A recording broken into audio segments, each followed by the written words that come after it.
කවදාවත් සෙනග ඉස්සරහා ප්‍රසිද්ධිය මෙන්න මේ කාරණා පහ කියන්න එපයි කියලා ඉන්දියාවේ ඍෂිවරුන් පාවිච්චි කරපු ශ්ලෝකයක තිබිලා තියෙනවා කියලායි මමත් ඇත්තටම දැනගත්තේ. කවදාවත් ප්‍රසිද්ධිය තමන්ගේ වයස කියන්න එපා. ඇයි?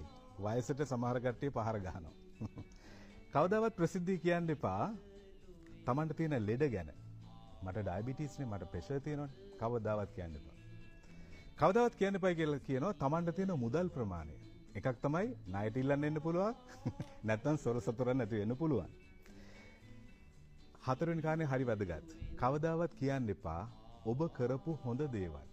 සමහර කට්ටිය ඇවිල්ලා කියනවා නේද? මම අරහෙට දාන්න දෙනවනේ. මම අරහෙට මෙච්චර මුදලක් පරිත්‍යාග කරා. මමනේ ඕක කරලා තියෙන්නේ. කවදාවත් කරපු හොඳ දේවල් ප්‍රසිද්ධිය කියන්න අවශ්‍ය නැහැ. ඒවා ඉබේ එළිවෙන්න අරින්න ඕනේ. එතකොටයි වටිනාකම වැඩි. මගේ හිත රැඳුණු වැදගත්ම දේ තමයි මෙන්න මේ කාරණේ. කවදාවත් ප්‍රසිද්ධිය කියන්න එපා Tamanට වැරදුණු දේවල්.